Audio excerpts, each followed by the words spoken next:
Hola a todos, en esta oportunidad vamos a ver la figura geométrica llamada elipse. Y como la vamos a dibujar en el plano cartesiano, va a considerarse como un lugar geométrico, ya que posee ciertas características que la pueden definir. Uno de sus primeros elementos es su centro. Al igual que la circunferencia, la elipse también posee un centro. En este caso vamos a analizar la elipse cuando su centro está en el origen. Otros elementos que posee son los focos. Los focos, como los pueden ver acá, se ubican dentro de la elipse, uno a la izquierda y el otro a la derecha. Nunca van a estar estos dos focos en la parte de afuera. Ahora ubiquemos un punto cualquiera dentro de la elipse, que pertenezca a la elipse. Aquí podemos ver este punto que está en lo que es la elipse, y ya que tenemos estos elementos que son los focos y este punto que pertenece a la elipse, vamos a hacer una de sus principales características.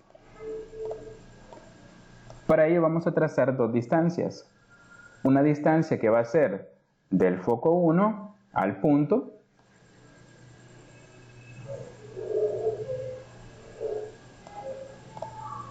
y vamos a trazar otra distancia que sea del foco 2 a ese mismo punto. Y vamos a medir sus distancias. Aquí podemos ver nosotros que estos segmentos de recta que hemos trazado hacia el punto, si yo muevo el punto de esta manera, la distancia del foco 1 al punto se reduce, mientras que la distancia del foco 2 a ese mismo punto se hace más grande. Y viceversa cuando muevo el punto hacia el otro lado. Ahora, lo importante de esta relación es lo siguiente.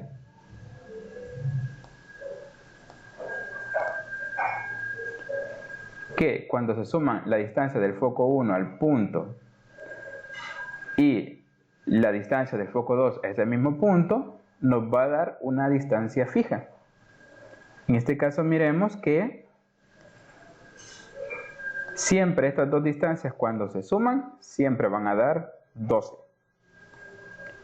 Aunque movamos ese punto, la distancia siempre se mantiene constante.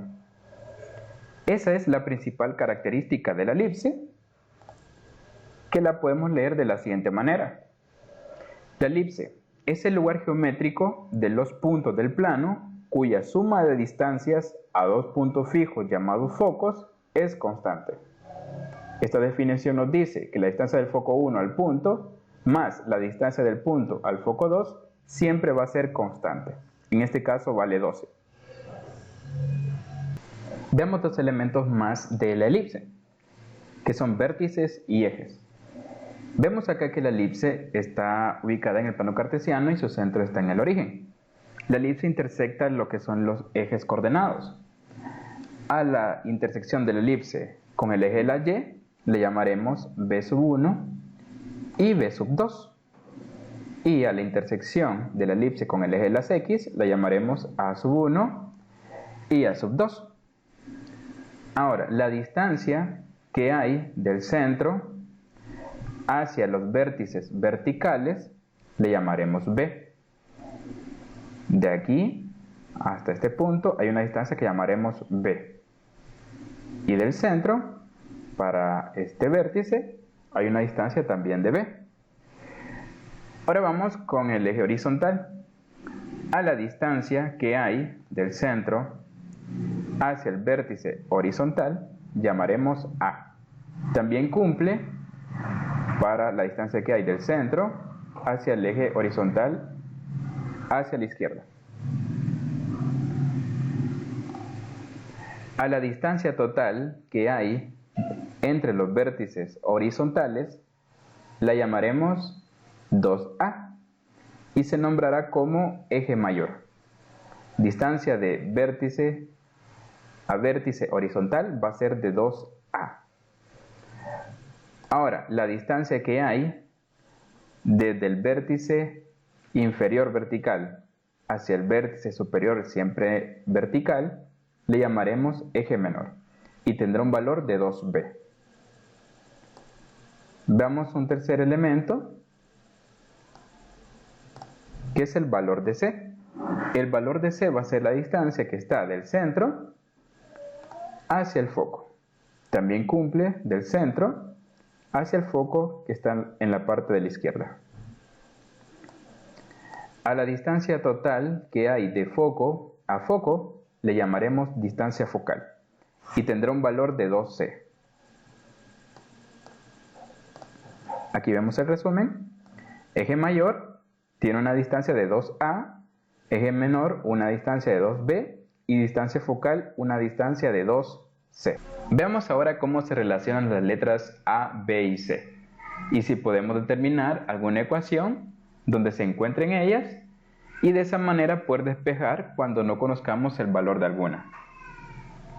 Recordemos la característica principal de la elipse, que era que las distancias de los focos a cualquier punto iba a ser siempre constante. En este caso, la distancia del foco 1 hacia este punto más la distancia del foco 2 hacia ese mismo punto iba a ser constante.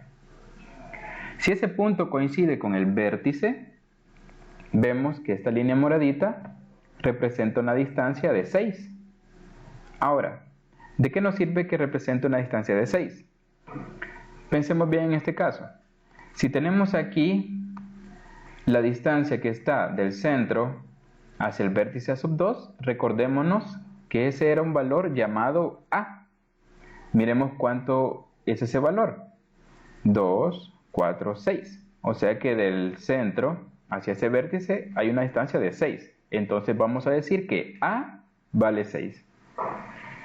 Ahora notamos que ya, ¿por qué lo relacionamos con este valor de 6 también? Porque es exactamente el mismo valor. Entonces yo puedo decir que la distancia del foco 2 hacia el vértice B sub 2 también es de A. Ahora bien, ya no necesito ver esta característica y me quedo con estos valores.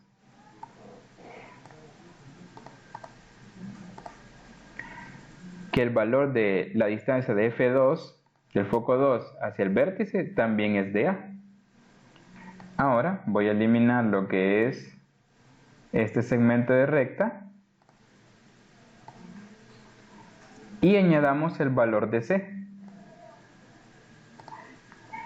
Veamos ahora que aquí ya tenemos reunidas las tres letras A, B y C. Notamos que se forma lo que es un triángulo rectángulo. Entonces, si este es un triángulo rectángulo, ¿qué función cumple la letra A? La letra A cumple la función de ser la hipotenusa. Entonces podemos plantear el teorema de Pitágoras como A cuadrado es igual a la sumatoria de los cuadrados de los catetos. O sea que A cuadrado va a ser igual a B cuadrado más C cuadrado. Y aquí tenemos la ecuación que relaciona los tres valores de A, B y C.